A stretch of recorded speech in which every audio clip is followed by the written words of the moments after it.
Making it big in a new enterprise is a very scary prospect. There is so much confusion and uncertainty, isn't it? Like, where do you start? What do you do? Whom do you approach? You won't normally wonder how, say, Amazon built its massive customer base. But if you do, you'll realize that it is not an automatic process. You have to build up to it. And the one way to do that is to ensure customer satisfaction. Customers are the most important factor when it comes to the successful growth of any undertaking, be it private or otherwise. They will be your key to a boom in commerce if they are happy and satisfied with the product being delivered to them. Voila! You've hit the bullseye that can make your business do wonders. But how exactly can you catch the eye of your new customers without shifting your attention from your long-standing ones? Keep watching till the end of this video to find out. You need to be savvy with marketing strategy.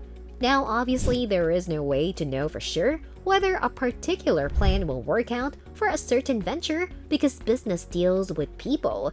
It can be very subjective to the demographic you're catering to. However, there are certain policies that prove almost foolproof when it comes to drawing more attention to your business, no matter what kind of venture or degree of operation it is. First, you need to see what it is you are aiming for, and then devise a strategy according to that. So if you are looking to build a concrete and stable consumer base, what you need is a detailed plan of action. You need something that not only involves reaching the customers and keeping in touch, but also constant and continuous upgrades to keep your old customers happy. You can't abandon the interests of the people who have been with you on your journey to please newcomers, can you? So your course of action needs to prioritize networking as well as polishing the existing policies. But at the end of the day, the success of a certain policy depends not on the strategy itself, but on its implementation and execution. This execution in turn depends upon a number of factors, honestly. You have to take into consideration the needs of your target demographic, the competition that you're facing, and the interests of your investors.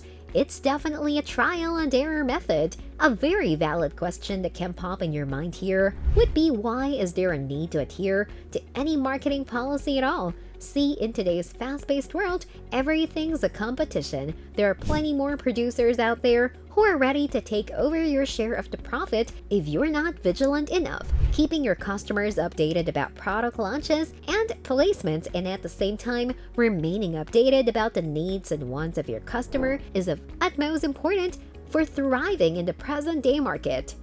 Knowing your target demographic is the first step towards satisfying them. For any thriving business, having a proper knowledge of the consumers that it is catering to is crucial. This is simply because your clientele is the backbone of your venture.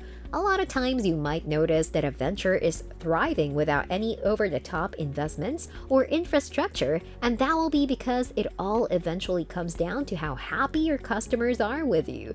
This phenomenon is actually pretty common in certain traditional restaurants where the quality of the food speaks for itself. This happened because they had the foresight to build a solid rapport with their regular customers, and also by remaining true to their intention of providing good service. Sounds tough, but trust me, it could be a game changer. Next, you need to know how to establish connections. Networking is everything when it comes to business, and it's absolutely crucial, especially for the expansion of a business. Just like verbal communication can go a long way in developing new contacts, mass communicating to the target audience is equally necessary. You need to establish a method for this, obviously, whether it is through social media, paid advertising, or individual feedback forms and surveys. You need to find a way to prove your accessibility and approachability. You not only need to show that you welcome customer engagement, you also need to collect market data to make sure that your policies are on track. I mean, imagine how happy your clientele will be when they realize you have taken them into consideration and made the changes that they wanted. You have to prioritize your prospects over products. Honestly, if you asked a random layman to sell a pen, they would probably start with how smooth the pen writes, or maybe the color of the ink. But that's the thing, that's what a layman would do. They wouldn't instinctively realize that people already know what a pen does, and that their aptitude at sales lies in explaining how a commonplace object is better than others of its kind. A crucial thing that can get overlooked during the strenuous processes is the way in which a product gets presented to the world. Rather than focusing on what your manufactured item can or cannot do, stress how it could make the life of the consumer easier.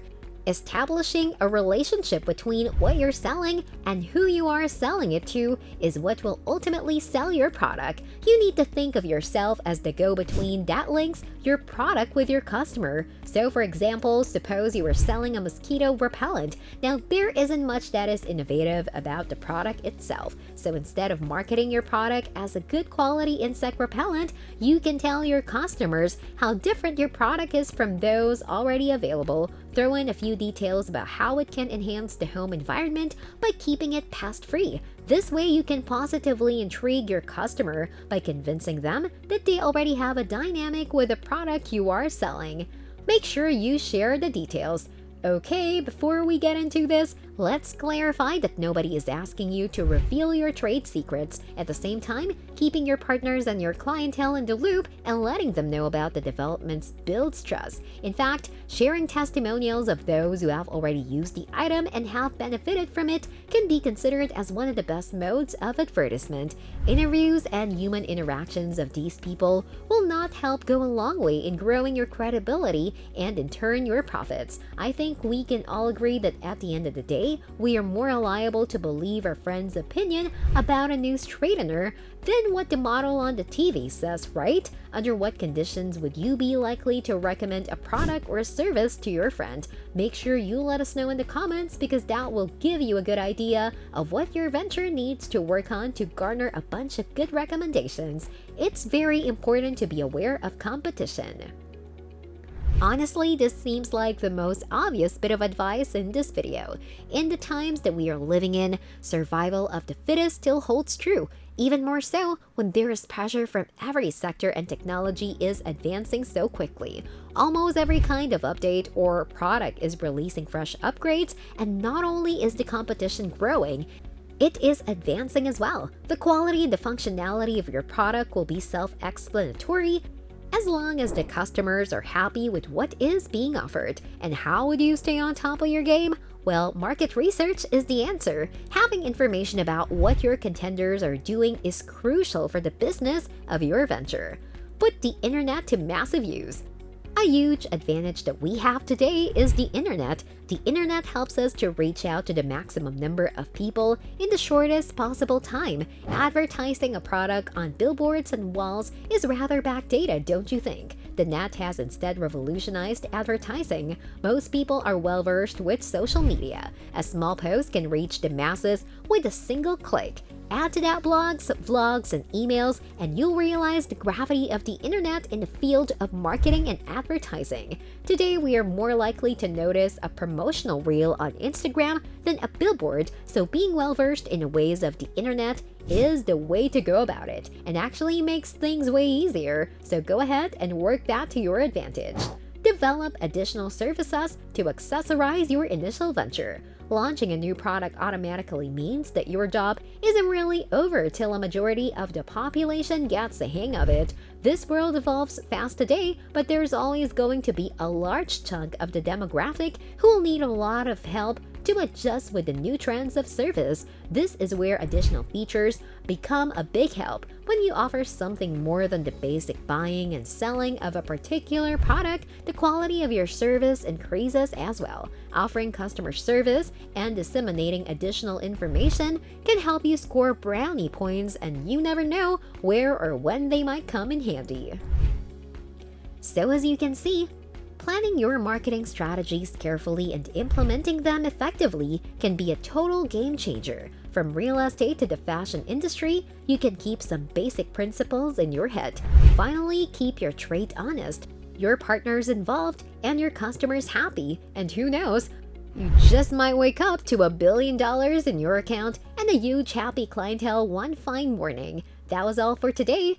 If this video was any of help, stay tuned to our channel and do give this video a thumbs up and hit the bell icon. And don't forget to let us know in the comment section what you need help with next. I can't wait to see you in the next video.